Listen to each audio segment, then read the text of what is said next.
course, it's, Thursday night football, Monday night football, making, it's football. Right. Yeah. But no, I definitely think it's way better. I mean, when I was in Hawaii, I remember it was like a college football start at like 6 a.m., dude. It was like incredible. Yep. Yeah, I actually watched I watched the Kawhi game winner versus the Sixers in Hawaii at my poolside bar, and that was like you said, it was like noon or whatever, 1 o'clock in the afternoon. I remember the Astros were in the World Series. I think it was like 2 or 3 years ago. I'm not sure, but and it was like 1 o'clock, dude. We're at the bar. It's like 8th inning. It was great. It's great. I'm with you. Man. Wake up, hit the pool or beach, and I'm having cocktails watching. And then by the way, afterwards, your freaking wife is still happy because you're going out to dinner or whatever. The game's along over. Right. Yeah, definitely. Yeah, it's much better, dude.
Your BetQL Sunday service starts now. With Sean Marash. I will punch you in your stupid face, and I hate the Knicks. I hate their fans. And Pat Boyle. That's probably why I'm not a GM in the NFL, but if I was, I would probably take a huge swing on Michael Penix. Turning your faith into fortune. Few things in the gambling world I can't wait to bet more than the Jets under right now. While serving up hot cakes and hot takes. If Chet Holmgren was on that team, he's probably putting up better numbers than Wemby. It's BetQL 5-Star Weekend, presented by BetMGM. Here we go on this Sunday morning. Sean Morash here, Pat Boyle in Myrtle Beach. So Mark Drumheller here. Let's mix it up on a Sunday morning on BetQL, free on the Odyssey app, BetQL app. All of our wonderful affiliates. We watched the Mavs move on past the Thunder last night, which, by the way, might be a good thing for the NBA when you see top seeds fall early, opening up parity. We got 2 Game 7s on the hardwood today, and on the ice, 3 teams have advanced, and the Edmonton Oilers and Vancouver Canucks play for the Canadian Invitational in a Game 7 coming up as well. Mark, good morning. How are you? Doing fantastic, man. We got a lot of action today. I'm excited to chop it up. Like you said, pair of Game 7s in the NBA. We're seeing the conference finals start to take shape so we can kind of see maybe what we can anticipate in the NBA finals. And, of course, NHL playoffs, always fun. So it's a good time of year. What a time of year. The weekend before Memorial Day weekend, so the summer's getting ready.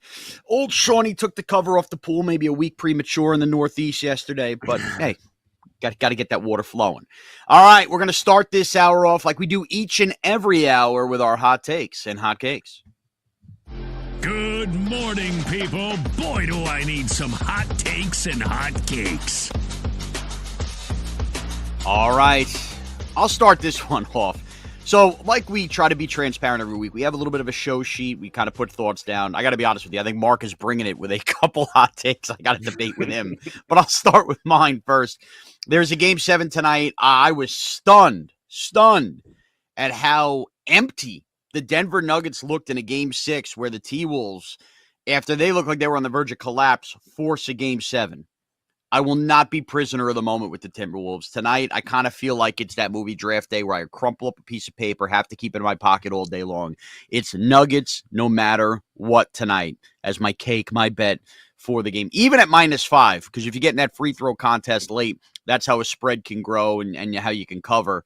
But to me, the pedigree, the heart, everything that has become the Denver Nuggets as a champion from a year ago, to go down 2-0 in this series and absolutely swing the momentum back and win 3 straight games. I know that game 6 looked as ugly as anything. And I know that the Timberwolves, especially with Mike Conley on the floor, different kind of team, and they can match up so well with Denver. But the road is no longer easy in the NBA for teams that even have dynasty aspirations the way we once knew it. That doesn't matter for me. I think the Nuggets, with everything we know about them, take care of business tonight in a Game 7. Oh, by the way, if you do want to bet them on the money line, it is -190. So they are a big favorite on the money line. But you know my feeling. And I know Costos has said this before, and you better you bet. You could find great value. You could find great picks. Guess what the best value is? Still finding a way to win and make sure that you pocket that money. And if you lay the juice, to me, Nuggets, no matter what tonight, is a Game 7 no-brainer for me. Mark, how are you? I love it, man. Listen, I think it brings up an interesting point, right? Because we look at these Game 7s and we know they're going to be close competitive games, but the home team, it's such an advantage, right? And when I look at the board today, we got 2 Game 7s. The Nuggets, you love them. You think they're going to win no matter what. I agree with you. I think they're the right side. And you look at the other Game 7, the Knicks as well. MSG, are they going to lose a Game 7 in MSG? So you can parlay those 2 teams up, plus 146 at the BetMGM app. Little home team parlay Game 7, plus 146 is only like 40% implied. I think the odds of both home teams winning are much better than 40%, Sean. Yeah. Mark, here's what I wasn't ready for 4 minutes in. Implied parlays, percentages. You're ready to freaking go today. No, you're right. I love that. Full disclosure, if you don't listen to the entirety of the show, you can listen on podcast form. I have Nick picks coming up later on as well. We're going to call them Nick picks. You know, you do the math. Mark, you keep your pants on. You got a hot take or hot cake for us? I do. I got a hot take, and this is one I feel passionate about. It's going to come off a little crazy, but it makes a lot of sense. So let me work through it. I think in the postseason, if you have home field advantage, home court advantage, you should get every game of the postseason at home. Now, it sounds nuts because we're like, oh, the home teams are going to win all the time. I'm not sure. I want to bring the regular season back, especially in sports like baseball and in the NBA, right? If you want to kill load management, if you want, the stars to play every night, if you want the regular season to mean something, take the money out of the owners' pockets, right? The owners are going to want that playoff money for them home games. So those players are going to play, right? And I think that the regular season going through, an 80-game season, 160-game season in MLB, that should matter more. And we saw, you look at the Nuggets and the Timberwolves series. It's not like every home team wins all the time. The road teams still have a chance to win.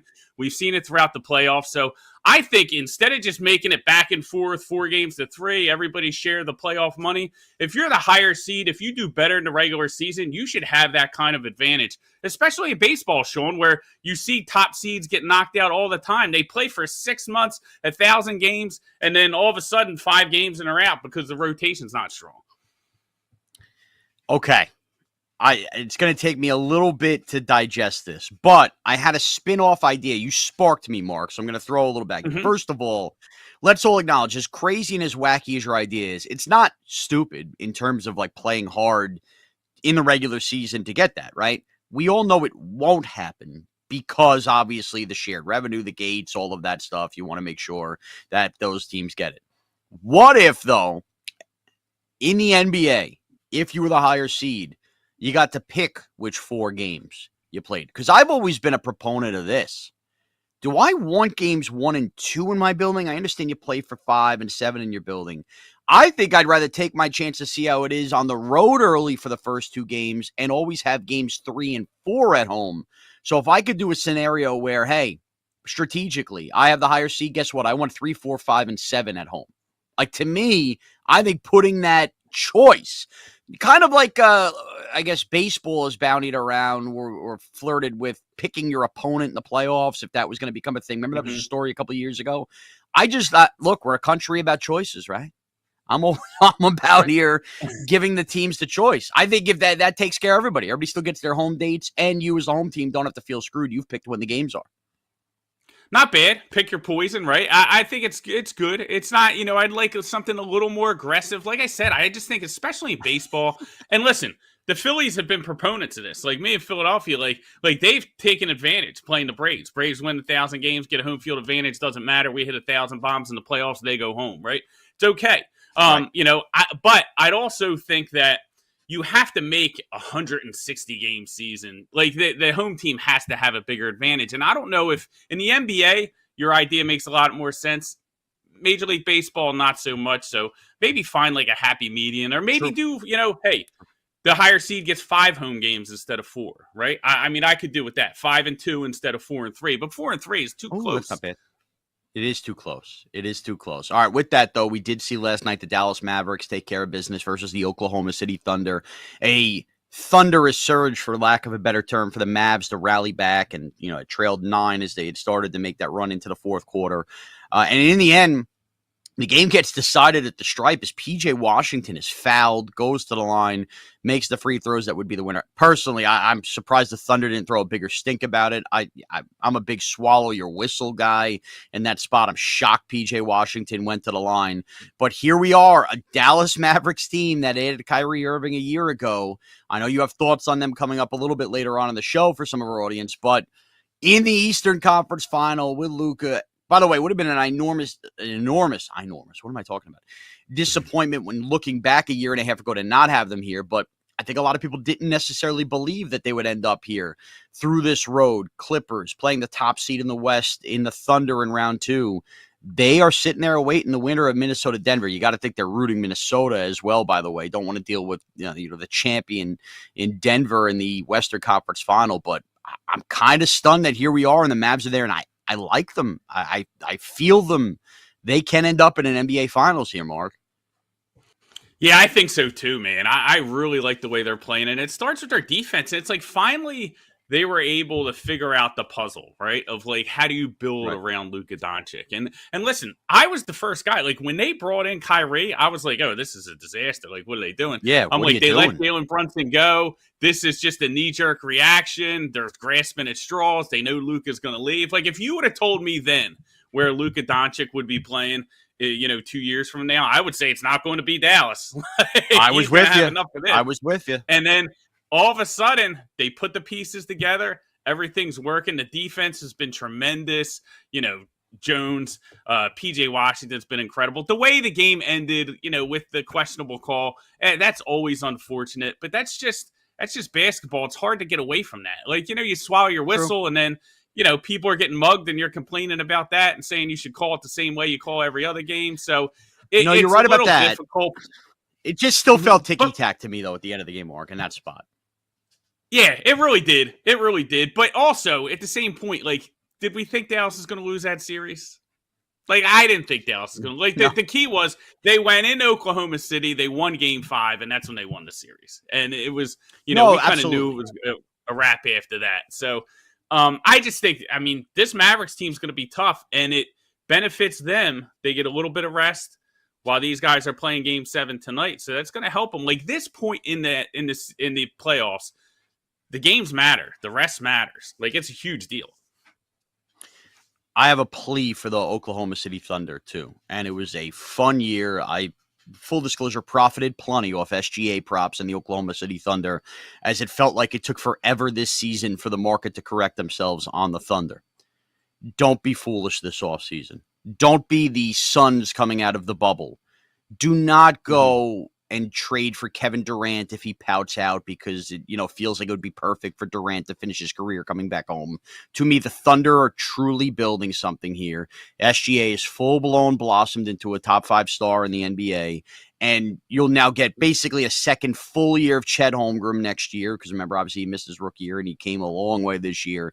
They have so many of these pieces, and the way the NBA is trending, Mark, away from super team status and more, hey, you have a really awesome star, build the right parts and the right team. Like, that's the way the NBA has now gone.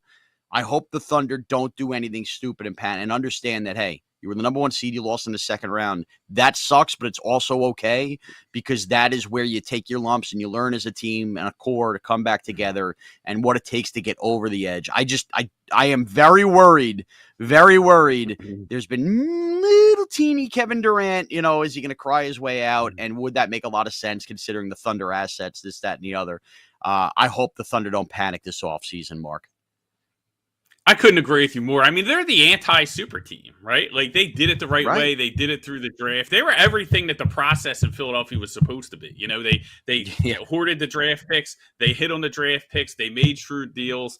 And they showed a lot of, poise for a young team in this playoffs, even though it didn't end the way they wanted to. I was pretty impressed, with how they played throughout this postseason. So I don't want to see Durant there. I don't even want to see them go like low key and like, try and pry Jimmy Butler out of Miami to get some veteran leadership. No. Like, he's been injured all the time. Stay the course. Like, that's the worst thing they could do. Just grow with these guys. They're going to get better. They're going to get more experience. And, let Jokic get a little bit older. I mean, let a couple years Well, that's it. And by the way, I'm glad you mentioned Jokic. Because outside of the Warriors, which have, taken up so much of our time over the past 8-10 years, you think about Denver finally getting over the hump last year. Nobody believed it until we saw it with a bona fide star. The Bucks doing it when they did with Giannis. Like, those teams with the young stars they had that went through so many bumps and got us to the point as NBA fans where we doubted those teams ever would get there. Like, that's the trajectory of an NBA champion now. And that's exactly what the Thunder have in front of them. And this will just be a part of that puzzle if and when they do win a championship that you look back and go, oh, yeah, they lost in the second round that year to the Mavs. Like, that is the way it is happening now. You going in now trying to cut the line and build some kind of super team by pairing them with a star, just not going to work. Just look at the recent NBA champions and understand that that is trajectory of the Oklahoma City Thunder. And unfortunately for them, the season comes to an end. But a hell of a job in that last day of the season, get to that 1 seed. A fun year. And now, hey, we see who Dallas might await and who the Boston Celtics might await as the Knicks and Pacers, as we mentioned, will play a Game 7 as well. It's Game 7 Mania, 3:30 Eastern. What is that, 7 or 8 o'clock Eastern for the Nugget game? I totally whiffed and I had that up. 8. Okay, yeah, regardless, you're staying up. You're staying up tonight, hand in the pants, the other hand in the Fritos, watching a little Game 7 to end your weekend. If you're on the East Coast, West Coast, keep the hand out of the pants. All right, when we come back, the NFL schedule has come out. Let's look at week 1. And I got news for you. I already have my knockout pool picks for week 1. That's how sick and degenerate I am. And we'll tackle it all. It's Mark Drumheller. It's Sean Morash. We're presented by BetMGM. It's BetQL's 5-star weekend. Music? No music? Bum, ba-ba-bum, bum-ba-bum. I didn't hit the post. I went early. Bum, ba-ba-bum, ba-ba-bum, ba-ba-bum. Bum, ba-ba-bum. Crank that music!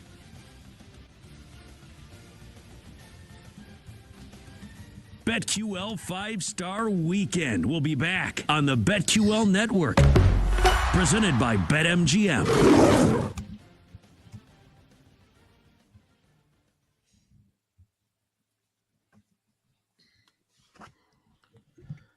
My bad. I thought I saw the 30 and I was like, oh, it's definitely coming. And then I didn't hear the music and I kind of semi-panicked.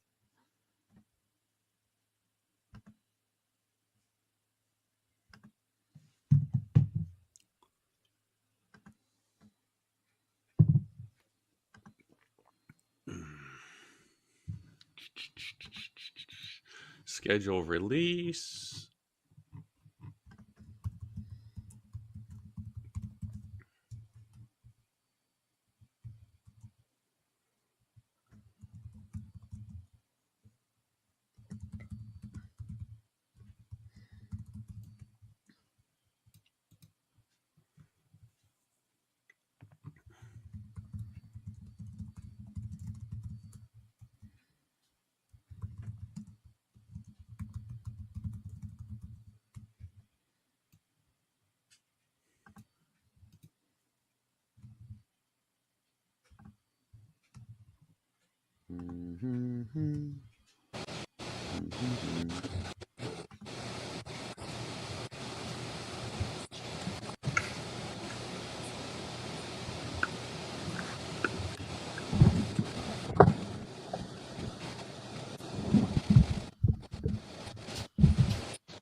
Is anybody else hearing static, or is that just my headphone?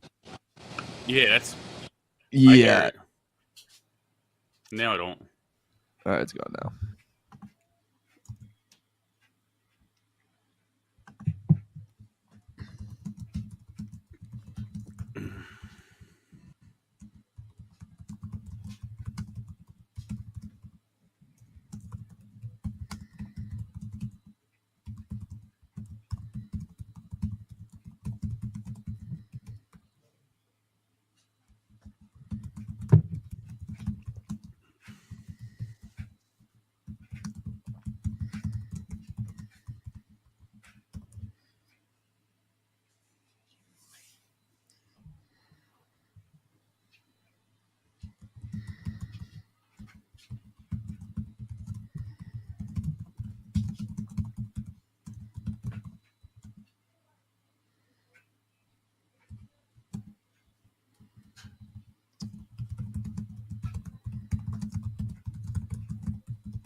Welcome back to BetQL 5-Star Weekend on the BetQL Network.